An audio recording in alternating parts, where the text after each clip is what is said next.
नमस्कार, मी आनंद पोहनेरकर आपल्या सर्वांचं महाराष्ट्रवाणी बातमीपत्रात स्वागत करतो.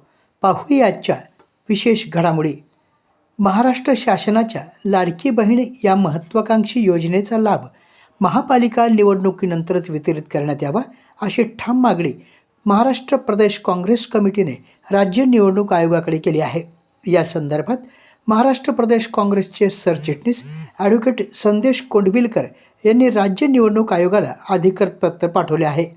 दरम्यान काँग्रेसच्या या मागणीचा भारतीय जनता पार्टी महिला आघाडीच्या वतीने परभणीत जोरदार निषेध करत या पत्राची होळी करण्यात आली. राज्य सरकारनं लाडकी बहीण योजनेअंतर्गत नोव्हेंबर 2025 ते डिसेंबर 2025च्या शेवटच्या आठवड्यात लाभार्थी महिलांच्या खात्यात रक्कम जमा केली आहे.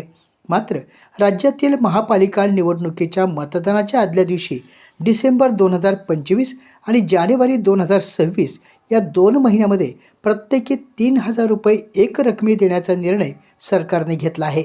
या निर्णयाचा थेट परिणाम कोट्यावधी महिलांच्या मतदारावर होणार असून निवडणुकीच्या दिवशी मतदारांच्या मनावर प्रभाव टाकण्याचा हा प्रयत्न असल्याचा आरोप काँग्रेसने केला आहे. अशा प्रकारचा लाभ हा सामूहिक सरकारी लाभ स्वरूपाचा असून निवडणूक प्रक्रियेच्या पारदर्शकतेवर प्रश्नचिन्ह निर्माण करणार आहे. काँग्रेस पक्षाच्या लाडकी बहीण योजनेला मुळात विरोध नाही, मात्र महापालिका निवडणुकीचा निकाल जाहीर झाल्यानंतरच या योजनेचा लाभ वितरित करण्यात यावा अशी भूमिका काँग्रेसने घेतली आहे. निवडणूक प्रक्रियेवर कोणताही परिणाम होऊ नये आणि मतदारांवर आर्थिक प्रलोभनाचा आरोप होऊ नये यासाठी राज्य निवडणूक आयोगाने तातडीने हस्तक्षेप करावा अशी विनंती देखील काँग्रेसने केली आहे. दरम्यान काँग्रेसच्या या मागणीमुळे भारतीय जनता पार्टी महिला आघाडीच्या वतीनं आज परभणी शहरातील छत्रपती शिवाजी महाराज पुतळ्याजवळ या मागणीपत्राची होळी करत काँग्रेसचा जाहीर निषेध केला आहे. यावेळी बोलताना पदाधिकाऱ्यांनी आपली रोष व्यक्त केला.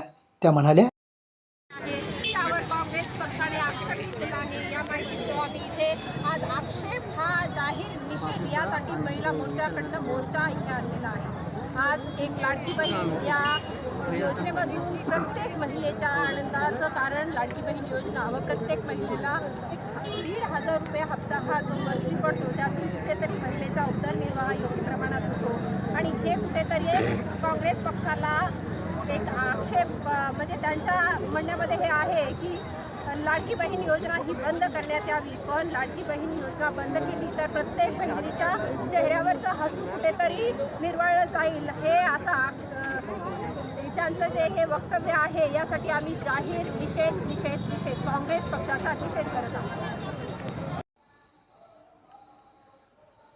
काँग्रेस पक्षाने केलेल्या या मागणीपत्रामुळे राज्याच्या राजकीय वर्तुळामुळे खळबळ उडाली असून आगामी महापालिका निवडणुकीच्या पार्श्वभूमीवर लाडकी बहीण योजना आणि निवडणूक आचारसंहिता यावर नव्याने राजकीय वाद निर्माण होण्याची शक्यता आहे.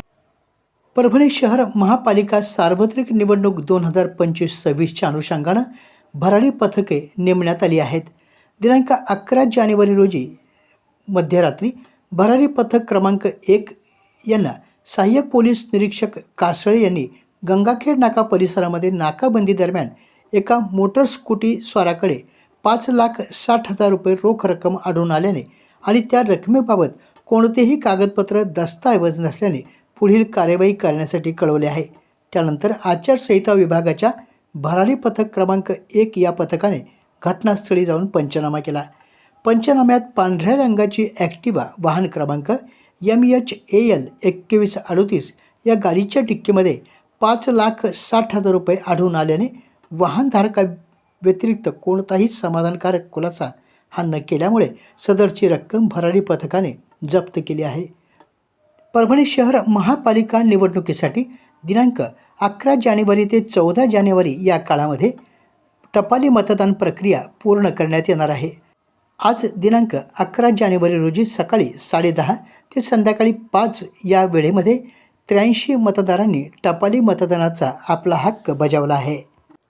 परभणी शहरामध्ये आगामी महापालिका निवडणुका या शांततेत आणि भयमुक्त वातावरणात पार पाडावी यासाठी परभणी पोलीस दल सज्ज झाले आहे.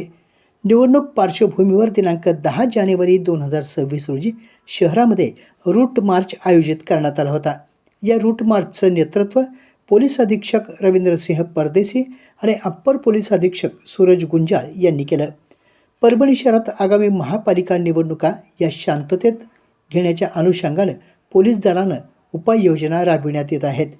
पोलीस अधीक्षक रवींद्रसिंह परदेशी यांच्या संकल्पनेतून महापालिका निवडणूक काळात शहरात कोणताही अनुचित प्रकार घडू नये यासाठी नियमित रात्रगस्तीसह विशेष रात्रगस्त मोहीम राबविण्यात येत आहे. या अंतर्गत शहरामध्ये बंदोबस्तासाठी परभणी शहराबाहेरील दररोज 1 उपविभागीय पोलीस अधिकारी, 3 पोलीस निरीक्षक, सहाय्यक पोलीस निरीक्षक, 6 पोलीस उपनिरीक्षक तसेच प्रत्येकी 5 अंमलदार असे 50 पोलीस अंमलदार आणि पोलीस मुख्यालयाचे 60 अंमलदार असे एकूण 110 अंमलदार तैनात करण्यात आले आहेत. महापालिका निवडणुकीच्या अनुषंगानं पोलीस दलाच्या वतीनं 11 जानेवारी रोजी पहाटे कठोर कोम्बिंग ऑपरेशन राबविण्यात आलं. यात विविध न्यायालयीन वॉरंटाखाली आरोपींना शोध काढत धरपकड करण्यात आली. त्याचप्रमाणे परभणी शहरामध्ये अग्निशस्त्र परवानाधारकांच्या घरी देखील झाडाझडती घेण्यात आली. या दरम्यान 1 तलवार 1 खंजीर पकडण्यात आलं. गुन्हेगारी टोळ्यांवर विशेष लक्ष केंद्रित करून त्यांच्या हालचालींवर आळा घालण्याच्या दृष्टीनं सदर कारवाई करण्यात आली. या कोम्बिंग ऑपरेशनमध्ये वॉरंट आणि गुन्ह्यामध्ये फरार असलेल्या एकूण 62 आरोपींना अटक करण्यात आली असून अवैध शस्त्र बाळगणाऱ्या 58 आरोपींची घरझडती घेण्यात आली आहे. ही संपूर्ण कार्यवाही पोलीस अधीक्षक रवींद्रसिंह परदेशी यांच्या मार्गदर्शनाखाली अप्पर पोलीस अधीक्षक सूरज गुंजाळ यांच्या नेतृत्वात 2 विभागीय पोलीस अधिकारी, स्थानिक गुन्हा शाखेचे प्रभारी अधिकारी, 25 अधिकारी अंमलदार तसेच 19 पोलीस स्थानकाचे प्रभारी अधिकारी, त्यांचे दुय्यम अधिकारी आणि सुमारे 190 पोलीस अंमलदारांच्या सक्रिय सहभागातून यशस्वीरित्या ही कारवाई पार पडली. आपल्या जिल्ह्यातील अपडेट बातम्या पाहण्यासाठी आमच्या महाराष्ट्रवाणी या चॅनलला लाईक करा, सबस्क्राईब करा आणि शेअर करा. धन्यवाद.